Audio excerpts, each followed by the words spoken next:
Welcome, everyone. Thank you so much for joining us. Once again, I am Cantor Marcus Feldman, and thank you for joining our Cantors in Conversation.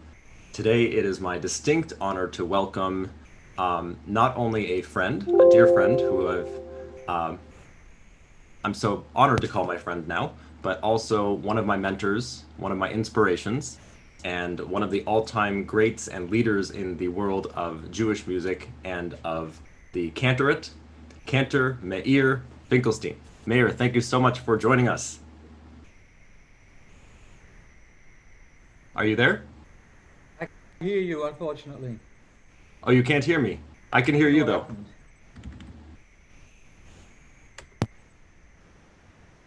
I can't hear you. You No. can't hear me? Check one, two. Oh gosh. Check one, two. I don't know what to do. Put volume on your computer.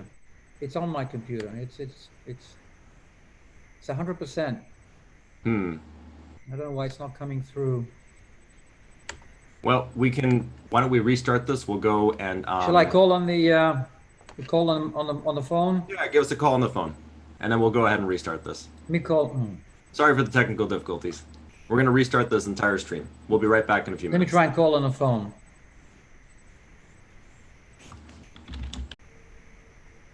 It just suddenly went off. Good morning, everyone. Welcome.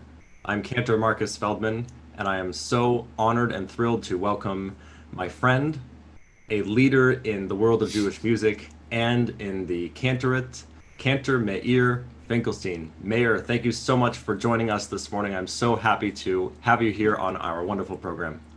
It's a pleasure to be here, and thank you for asking me. It's an absolute honor. When I think about my own personal influences on what made me fall in love with Jewish music and cantorial music, I can think of no one else besides you and probably the cantor I grew up with, Cantor Lamb, who has enabled me to have this wonderful passion for Jewish music. You are the soundtrack of Jewish music, at least in my ears, and I know for so many others who are out there and appreciate your music. So honestly, thank you so much. Very sweet and kind of you, Marcus. Thank you. For people who maybe have not heard you speak, I don't recognize a Los Angeles accent, but now you're in Houston. Is this not an American accent that I hear? This is a British accent. A British accent. Ah, so are you from the United Kingdom? I would love to hear about your I'm well. background. I'll tell you very briefly. I was born in Israel and left at age 4, and then grew up for the first 4 years in London, and then the next 8 years in Glasgow, Scotland. Oh my goodness. So I had a very thick Scottish accent when I was bar mitzvah, and I have that on tape somewhere. It sounds totally ridiculous, but somehow I lost it when I went back to live in London, and I became a cantor in Golders Green Shul. In Golders Green Shul. And Yeah. am I correct in understanding that you were one of the youngest cantors to ever officiate when you were a teenager? When I was 14, yes, yes. Right after my bar mitzvah, my dad took me into a room, and he said, I'm going to show you, I'm going to teach you how to lead high holiday services, whether you like it or not, because I probably would have enjoyed going out and playing it during the summer. But we spent a month or so going over the entire liturgy. And at the end of it, there was a little shul up the street from where we lived that were looking for a chazan. And my dad said, "You're ready. Why don't you go and audition for them?" At I 14. did, and I got the job. Kol hakavod. Well, I look at my post b'nai mitzvah, and yes, I have a few talented ones, but I don't know if I'm ready to give any one of them a job as a high holiday cantor. So this is very, very special. So you mentioned that you were taught by your father. Now Yes, I know you come from a wonderful family of chazanim, but can you maybe tell us a little bit about your family's connection to chazanut? yes. My father, of blessed memory, was a chazan in Israel, and before that, he lived in Romania. He was a refugee after the Second World War and fought in the War of Independence in Israel. He met my mother there. She actually is English, and she emigrated to Israel when she was only 8 years old in the 30s. So she's a real chalutza. She grew up there, met my dad, and then my older brother, Aryeh, and I were born in Israel. My father was a cantor in Haifa, in northern Israel, and somebody was visiting from London, heard him sing, and said, hey, how would you like to come to London? We have a job available. So that's how we ended up in England. That is absolutely amazing. And so performing with your brother and your father, do you still have those melodies in your head? Does that kind of help shape the chazan that you are today? How has that background kind of, shaped your cantorate? Oh, it's completely shaped my cantorate.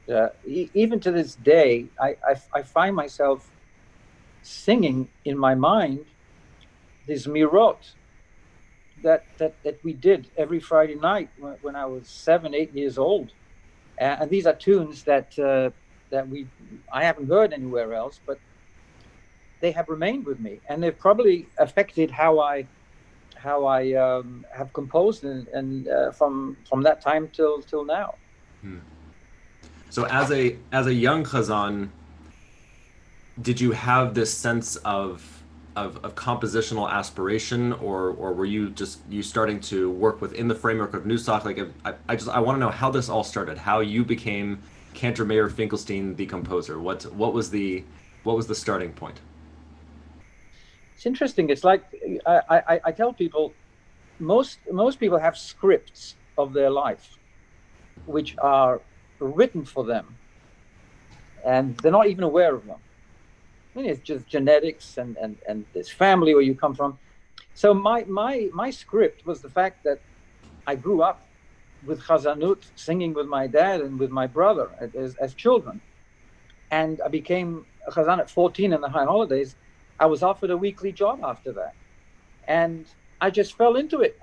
It's that simple. It was easy. It was enjoyable. I got paid, and I was told that I sound great. So it's not a bad gig. It was a calling. It was an absolute calling. It was a calling. It's I didn't think of anything else that I should be doing. It was very natural.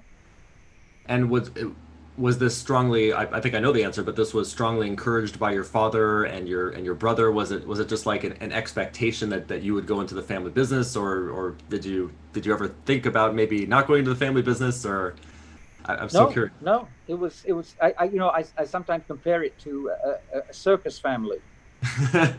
When you're raised as an acrobat, you're part of an acrobatic family. Most people stay as acrobats, and then they continue it as a tradition. So pretty much the same thing with the cantor. Wow. Okay, so after your high holiday position in Scotland, can you go through a little bit of your journey of your cantorial career, maybe into your late teens, your 20s, your 30s? I know you ended up at Sinai Temple in your 30s, and I definitely want to cover that. But I want to know kind of your process of your career, how you ended. It's very, very strange. I tell people I had the strangest upbringing and teenage years. When I was 16, a job became available in a city in North England called Newcastle upon Tyne. And I left home. I can't remember how I did it, how my parents let me, or I have no recollection of how this happened. But I ended up as a cantor at 16 in a different city. I went to school, high school during the week, and on the weekends I was a chazan. I actually did a funeral when I was 17, and I had to write a note to my teacher by myself. I said, please excuse me this afternoon from Jim, because I have to do a funeral. It was very, very, very strange, very, very strange. Wow. And I was there for 2 years. Then I got a job in London at the Golders Green Shul. That was a big, big shul. The cantor, I was 18, almost 19 at the time, and the cantor before me had just retired after 50 years. He was 78, and here this young kid of 19 shows up. So I managed somehow to get that job. I have no idea how, but I got the job, and at the same time I wanted to continue my musical education. So I applied to the Royal College of Music, and I got in and studied there. Got a degree. With you have such a angelic, magical voice. What has been your mode of study, your method of study, especially in those early ages? Were you taking any voice lessons, any studies with your father? What was your technique to kind of to create this voice that would last you for decades? Basically, I was very taken with opera, and I would listen to all the great tenors. I mean, apart from listening to all the great cantors who I grew up with. I mean, my father used to play all the long playing records from morning till night. So I heard every single chazan and every piece known to mankind. I memorized them all. I could accompany myself singing them. But also, I had a great love for opera and for the amazing tenors, for going all the way back to Gili and Björling Oh, and all the greats. And that's what I listened to. And then I studied. I had a teacher, and then I continued my vocal studies at the Royal College. At the same time, my musical interests were also much wider than that. I loved pop music. I loved the Beatles. I loved Burt Bacharach. hmm. And I taught myself to play piano and play by ear. And it was listening to all of these things and to cantorial and to opera. That's how I ended up composing in this style. So I have a huge amount of influences. That is so eye-opening. The fact that you can say that the sounds that are from your childhood, but then also your own passions have helped to define who you are as your own composer, to take everything as an influence, but then to, filter it through your incredible mind and to create something brand new. It's easy to say that your music has helped to transform Jewish music in the late 20th century and into the early 21st century as well, which is just, it's so, I just want to thank you on behalf of the Jewish community at Sinai for everything that you Very, provide. very kind of you. Very kind of you. So maybe at this point, I could talk about uh, those aspects of my composing. I would love to hear that. That What are the secrets? yes, they're not secrets exactly, but I thought I could approach writing music for the liturgy or prayers in a way that I would have done so if I were a graduate of the Royal College of Music, which I was, setting English poems to music. But now I'm setting Hebrew to music. So I also, in high school, took Hebrew as a language. So I'm sort of knew Hebrew grammar, and I grew up speaking Hebrew at home with my parents. So I thought that perhaps I should I should look at composing in a very different way. And that is, look at how you're supposed to uh, look at the word, whether we call it milel or milra. Hmm. And milra is what we call the default pronunciation of Hebrew word. If you open up the Siddur, you'll see that there's a little line called a meteg, and some Hebrew words have that little line going down, and that tells you that that word is not milra, it's milel. What does that mean? It means that the stress is not on the final syllable. It's usually in the middle of the word. Most Hebrew words are milra, which is the stress is on the final syllable. So, for example, we have Baruch, Shalom, Yisrael. That's all milra. And milel, we have Aleinu, Leshabeach. So if we mispronounced it, we'd say Aleinu, Leshabeach. That sounds ridiculous, of course. It sounds ridiculous. So to me, it sounded ridiculous to say Shalom Aleichem, which is incorrect. It's Shalom Aleichem. Aha, because in some compositions you can hear it. Shalom alechem, alechem, shalom. You can hear the accent is in the wrong place. Right. So the reason for that is because whoever composed them either didn't know or didn't care that there was a Milel Milra. And usually they had a melody and they crammed the words into the melody. Mm. Now, I have come to Jewish composition exactly the other way. So it's if I were writing, like I said before, a poem in English to music, like a classical thing. So when I look at Shalom Aleichem and the famous Goldfarb that everyone sings, Shalom Aleichem, where the stress is in the middle of the word and it's wrong. It's Milel. It should be Shalom Aleichem. So when I say the words, a certain kind of meter comes to my mind. So I say, Shalom Aleichem, Malachei Hasharet, Malachei Elyon. So that is what we call 6/8 time. 1, 2, 3, 4, 5, 6. 1, 2, 3, 4. Shalom Aleichem, Malachei. Why didn't you play that? And there it is. It's amazing. I just learning from that. That's so key. That text comes first. That you are a setter of liturgical text. You are not a creator of melodies just for melody's sake. You are looking at the text, and that informs your decisions. That's huge. That's huge to know. And I hope that one statement alone can influence future composers as well. Here is Cantor Meir Finkelstein's Shalom Aleichem.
There we go. So you get an idea.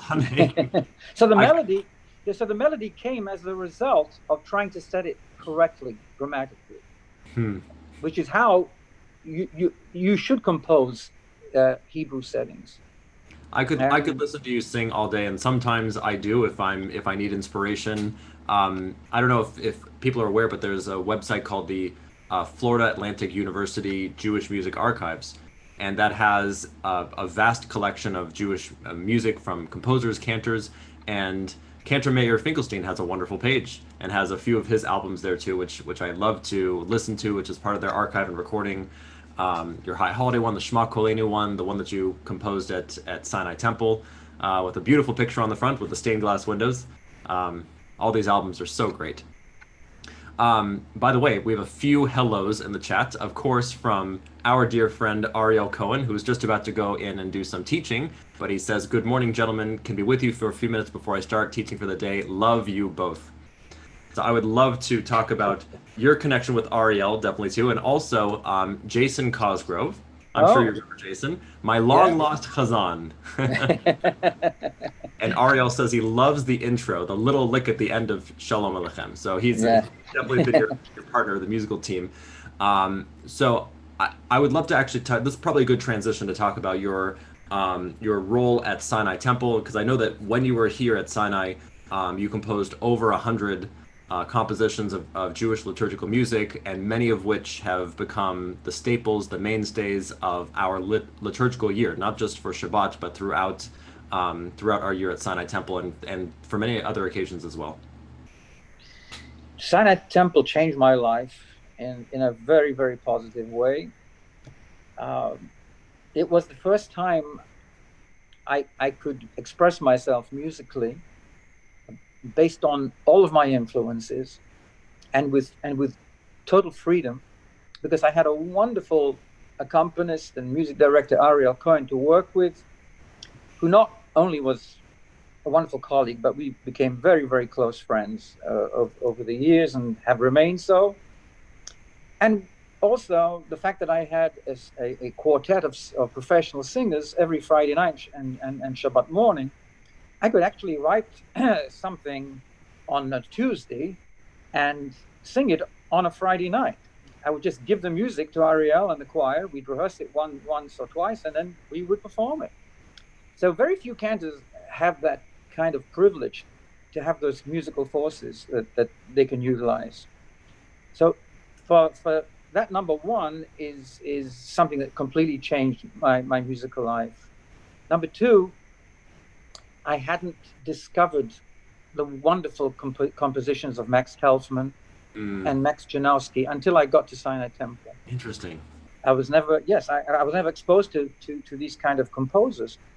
And when I first heard the Shema Kolenu, Helfman Shema Kolenu, it just blew me away. I'm thinking to myself, I grew up with traditional Chazanut, where Shema Kolenu was never, ever interpreted that way. You would have a cantor who was crying Shema Kolenu and just repeating the words 500 times. Here you have an actual musical event. You have a composer who's thinking about what he's saying, and he's expressing it in a modern Jewish way, a modern musical way.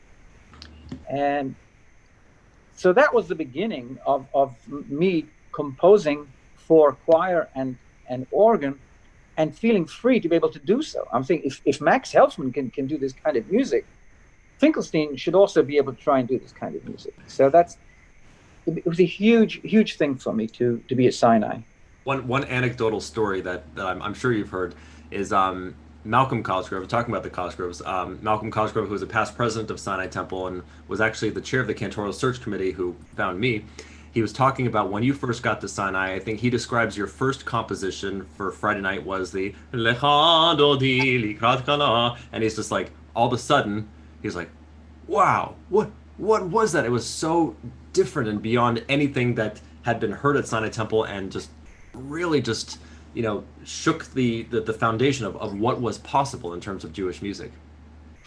Yeah, it's again, I had trepidation here. I was coming into a big shul like that, and with a tremendous tradition of music, and especially of Cantor Carl Erstein of blessed memory, who's a wonderful composer and a lovely guy. And actually, my Lecha Dodi was a reaction to what he had written, and I mean, it was beautiful, but it wasn't very up. It wasn't very happy. So I thought to myself,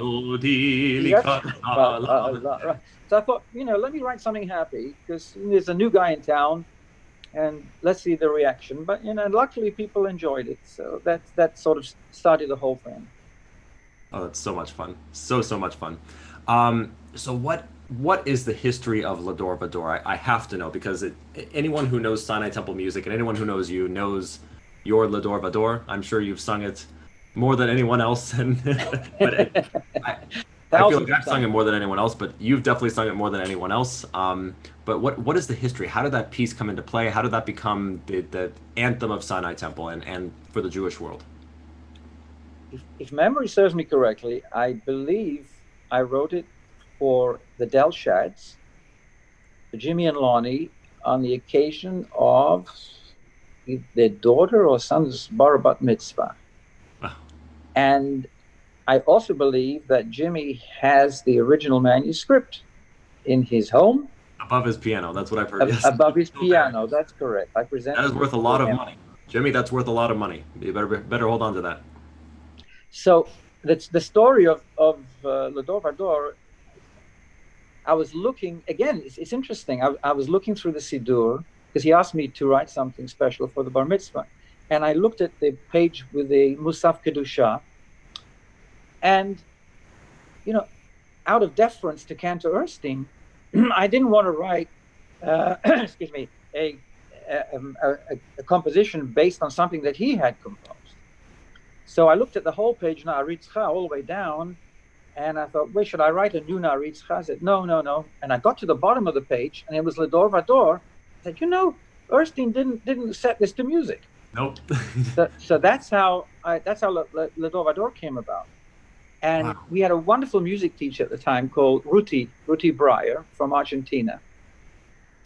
And she was in the office as I was composing this thing, and it just sort of came to me. I just sat at the piano and I just started a melody. And after I finished, I said, Ruthie, what do you think? She said, it's amazing. I said, really? I said, I think it's very ordinary, but I don't think it's anything special. She said, no, it's amazing. You have to sing it. I said, okay. And that's how L'Ador Vador got started.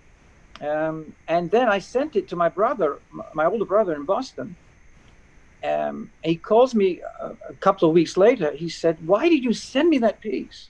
I said, what do you mean? He says, they're driving me crazy. I have to sing it every day. People are calling me. So there was something about it that caught on. I don't know why, and has a life of its own, as they say.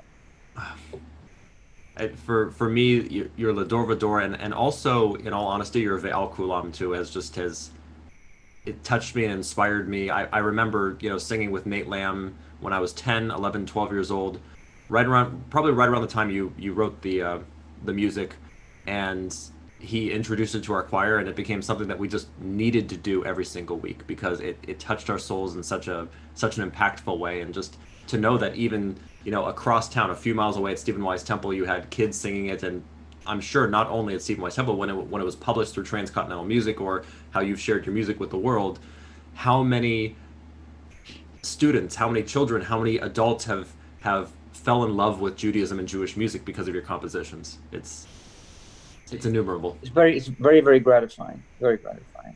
I'm so glad. Well, I would love to hear another one of your compositions. Maybe can we talk about Birkat Kohanim? I know you have a couple settings of Birkat Kohanim.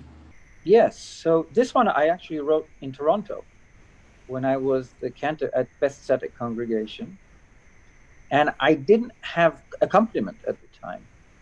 Yes, they didn't allow it at services, but I had a wonderful choir. So the original version of this was with a cappella choir. But in my mind, I always thought cinematically and harmonically. So I was just glad that I could finally do it with accompaniment. It's actually based on what we call the duchenin, but in Orthodox shuls, where they have the Birkat Kohanim, where the priests bless the people, they come up and stand in front of the ark, and they put talit over their heads.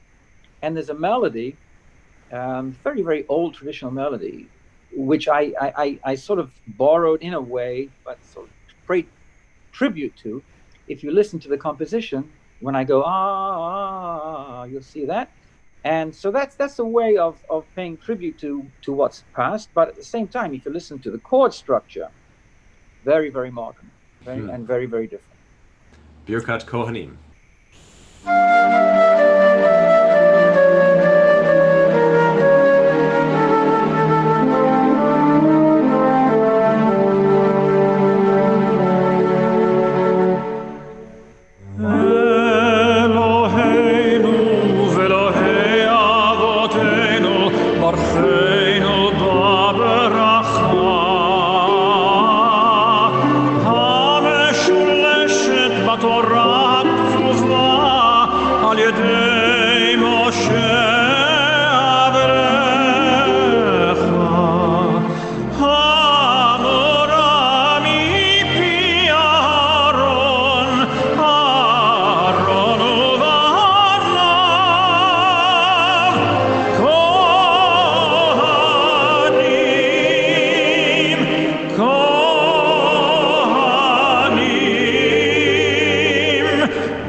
Don't stop it.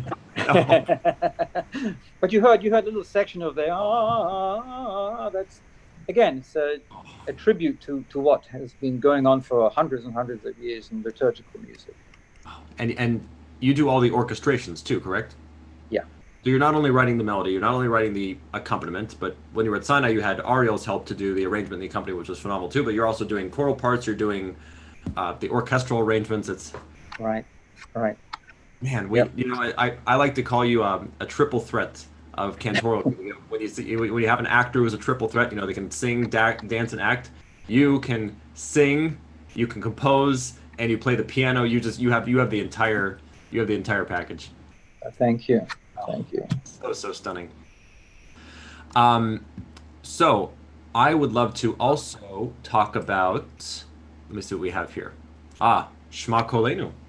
We have a wonderful setting of Shema Kolenu, and this is the second one. We've actually been using your first Shema Kolenu on Slichot, and also during Yom Kippur as well. It's hard to not do the Helfman Shema Kolenu, especially in Sinai. People are used to hearing it too, but to be able to have opportunities to use your Shema Kolenu is stunning. And then this is actually news to me that you have a second version of Shema Kolenu. So, I do.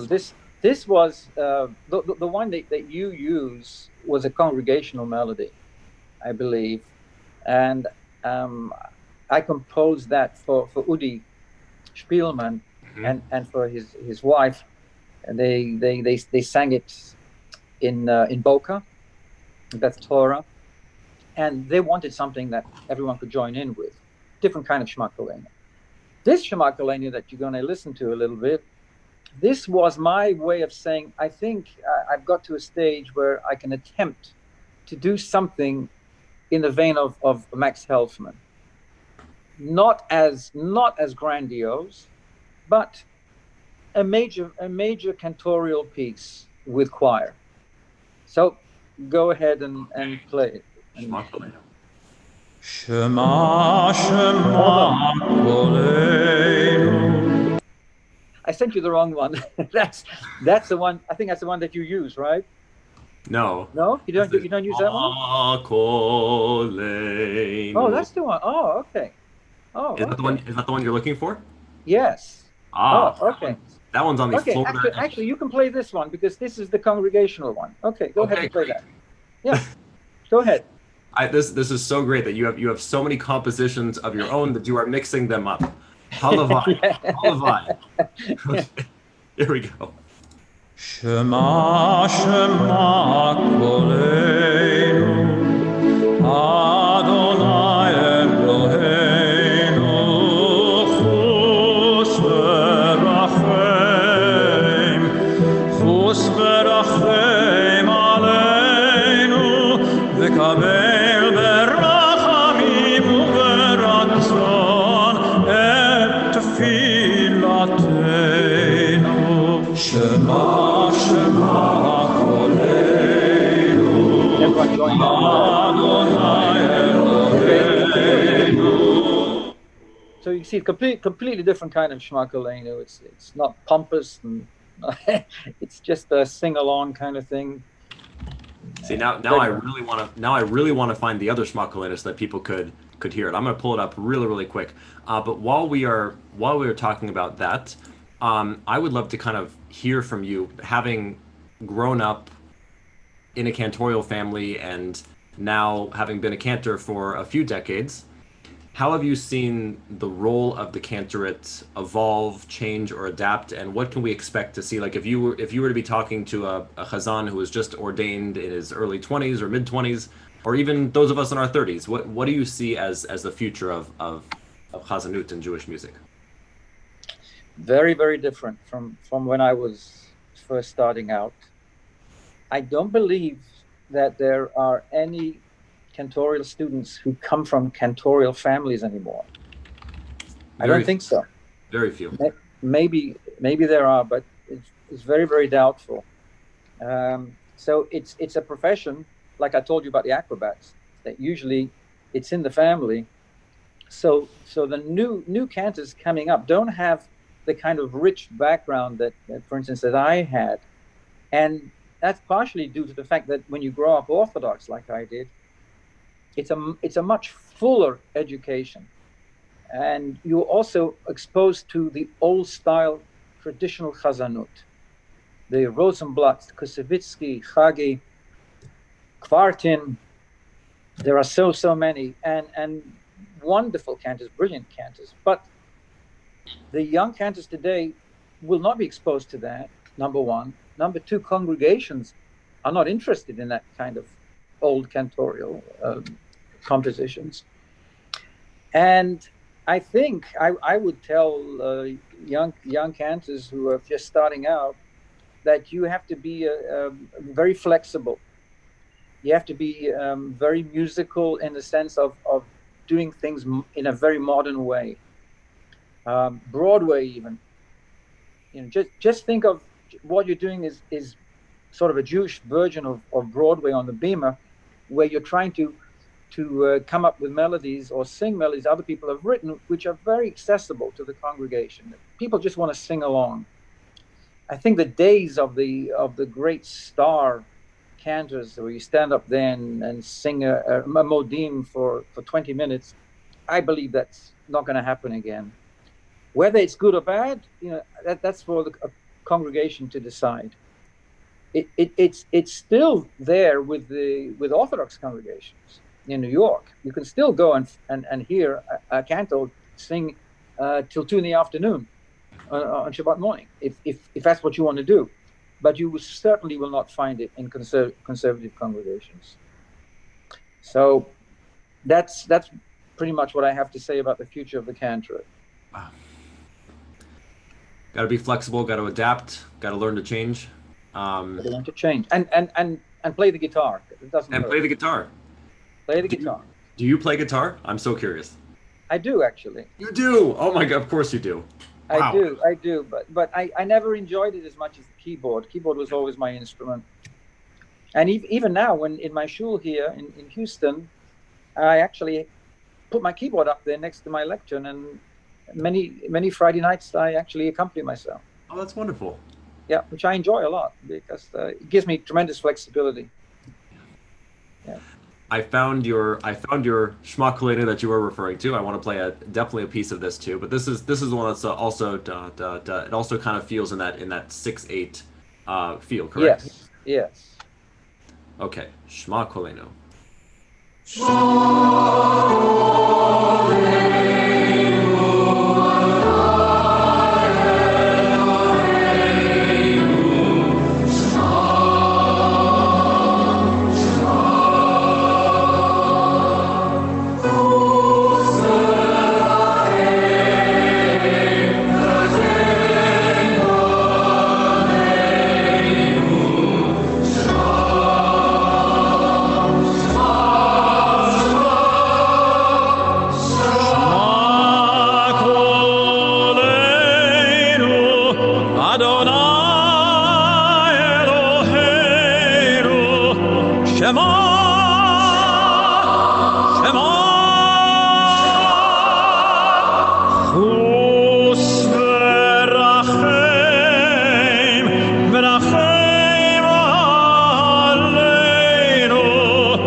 Setting.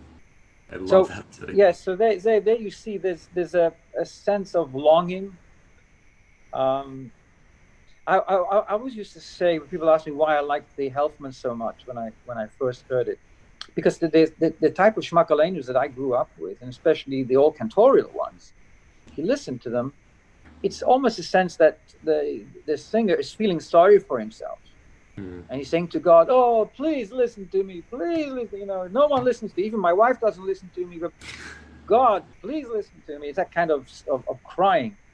And along comes the Helfman, and it's almost like a chutzpah, like he's saying to God, "Shema Kolenu. Here I am. Listen to me." You know. So this Shema Kolenu that you just played. It's sort of like that, but it has a much more sort of warm feeling to it, much more traditional sense of what's underneath it. Sort of saying, yeah, we used to be much more weepy, but now we're more powerful, and we're coming to you in a different way. It's the story of the Jewish people, the story of Israel. It's an Yes, it embodiment is. of who you are. Yes, yes. I hope so. So I also know that you have a wonderful tradition of being commissioned to write different compositions, and not necessarily only for the liturgy, but you also have a wonderful career in Hollywood and everything. We didn't even touch on that whole aspect of not even writing for the synagogue too. But one of the pieces that I've heard in recent memory was a commission by Cantor Don Gurney at Wilshire Boulevard Temple, and I think he asked you to write, is it true, a joint anthem for America and Israel, and somehow put that together. Is that correct? That's what I heard. That's correct, yeah. And I came up with the title "Bound by a Common Destiny" because that's what I feel we share. The United States and Israel. It's a common destiny. And I had a video put together showing the two different countries and our love for them. And in the end, I asked Don if it's okay if I dedicate it to AIPAC, because I believe that that's what they do. You know, it's a combination of Israel and America, a love for both, and we want them both to be strong. So this is actually an anthem for AIPAC, Bound by a Common Destiny. Okay, here we go.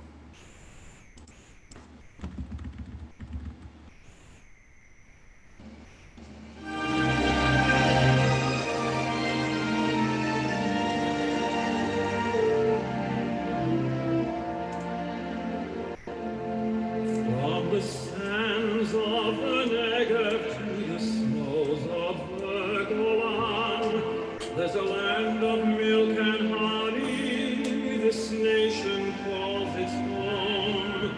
They've ended their long journey that took 2,000 years, and built a land that's lush and green with blood and sweat and tears.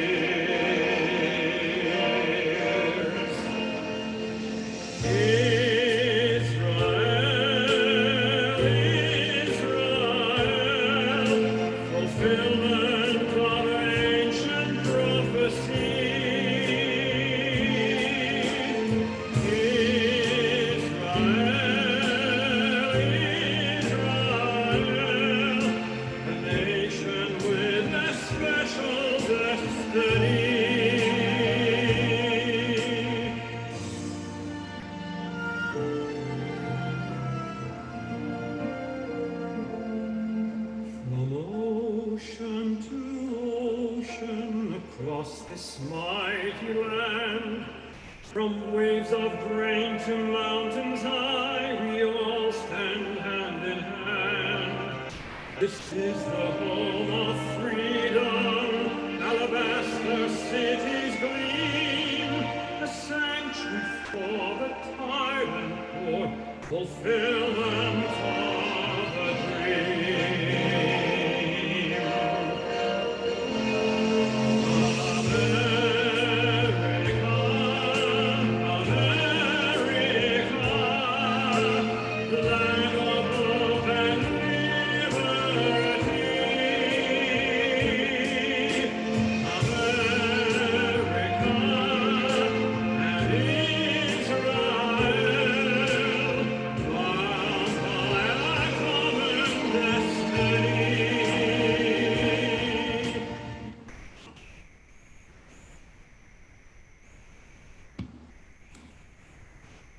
Lovely.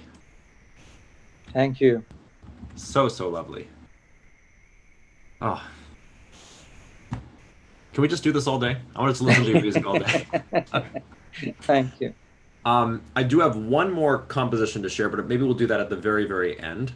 But I would love to hear what your life as a cantor has been like in the last 3 months. So for those who are watching way into the future, we are currently in the midst of a global pandemic, and all of our synagogues have basically become virtual synagogues from the middle of March of 2020. And I'm so curious how you have, as an experienced chazan, adapted to this new reality that no one's ever faced before, and kind of where you stand. Well, what you just showed is an example of what we're doing, and that's showing videos. And we have Zoom sessions like every other shul. We have different programs for all age groups. I just did a series called Quarantine with Finkelstein, That's great. where I did a concert every Sunday for 4 weeks, Sunday afternoon, and it was one of them was a sing along. I did the Beatles, Bacharach, and another one was 70s, 80s songs, and this final one we just did. Oh, I lost your picture. Okay, hold on a second. Okay. There you are. Go. You got me again? Okay. There you are. All right. So so one I just did was with my daughter Emily, who is studying opera at San Francisco. Wonderful. And little chip up the old block. So she just did. We had a wonderful baritone from the Houston Opera sing. So we're doing different kinds of things for the congregation. I think what I'm trying to do, and I think which you do very well, obviously, is that we're trying to keep their attention. We're trying to say, although physically you can't be here in this building, you are here as a community, and we'll continue to do whatever we can to make your lives as meaningful as possible through what we do. And what you and I do is music. And, it's so true. And prayer. That's what we do. It's so true. And the blessing of technology is that we have access to recordings or concerts in the past, and now everything is up on YouTube. Like even the Cantors who you referenced from your childhood, if you want to go and listen to Rosenblatt or Kusevitsky, Kvartin or Sirota, whoever it is, like you can go on YouTube and you can listen to all these albums. It's amazing. We're so amazing. Blessed. I think YouTube has changed so many lives just by the very fact that it's there. Yeah. I mean, it doesn't. A YouTube recording doesn't replace a community, and that's still what we have to strive. No, it doesn't. It doesn't. No, and there are very many of our congregants, and I'm sure with you too, who are very frustrated that they cannot come and sit in their seat and be part of a live service. It's very frustrating, and it's frustrating for us. We have we look out into an empty congregation. It's not the same. No, it's not the same. You can't just get up there on the bima and do the prayers of the liturgy and expect it to be the same. You feed off of the energy of the kahal, of the community. And absolutely. And what I think I miss the most is just hugging people. That's what we do. We hug our congregants. They look forward to it, and we look forward to it, and we ask them how they're doing. And this is very, very different. And I think that's one of the worst aspects of this is the fact that we cannot be in close proximity. And I'll share a little anecdote. I'm not a very emotional person. I don't often cry, but it was a few months basically when the quarantine happened. I gathered all the stuff from my office at Sinai. I came back here, and I'm here at my home office, and I've basically been working out of my home office, and I didn't go back into my office until only a couple weeks ago. And when I walked into the building and I walked into Cohen Chapel, I actually wept a little bit. Like I was teary-eyed just looking around and knowing that children who pack this room normally every day were not in that room. And we're not going to be in that room for the foreseeable future. And it was just so sad. So sad. And these Zoom sessions are great, but it doesn't replace what we have in person. But the value of pikuach nefesh to be able to save a life is of tantamount importance. So tantamount. Absolutely. We have to do it. Absolutely. We have to be patient. I mean, it's very difficult, but that's what we have to do. Just ride this out until we're all safe and until we have a vaccine that works. That's what we have to do. Well, to make this a little more uplifting at the end of our conversation, you've written music in many different styles, correct? I certainly have. I have. So I think you're going to play the Adon Olam, correct? Yeah. So you sent me a samba Adon Olam. Am I hearing this correctly? I don't think oftentimes. Salsa. Salsa. Yeah, salsa. Yeah. Salsa Adon Olam. My goodness. So what's the story behind wanting to create an Adon Olam in salsa style? How does that come to you? I tell you something. I have this amazing keyboard. It's made by Yamaha. And it has all these different sounds to it. And one day I was just experimenting with it, and this amazing sound came up. It's an entire band just playing in the background. And I started to play with it, and I think, this, let me see if a melody comes to me. And then this Adon Olam came to me, and it's just fun. It's just happy. I thought, well, why not? Let's do it. Okay, let's do it. Here we go.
It's hard to believe, but there wasn't one actual live instrument.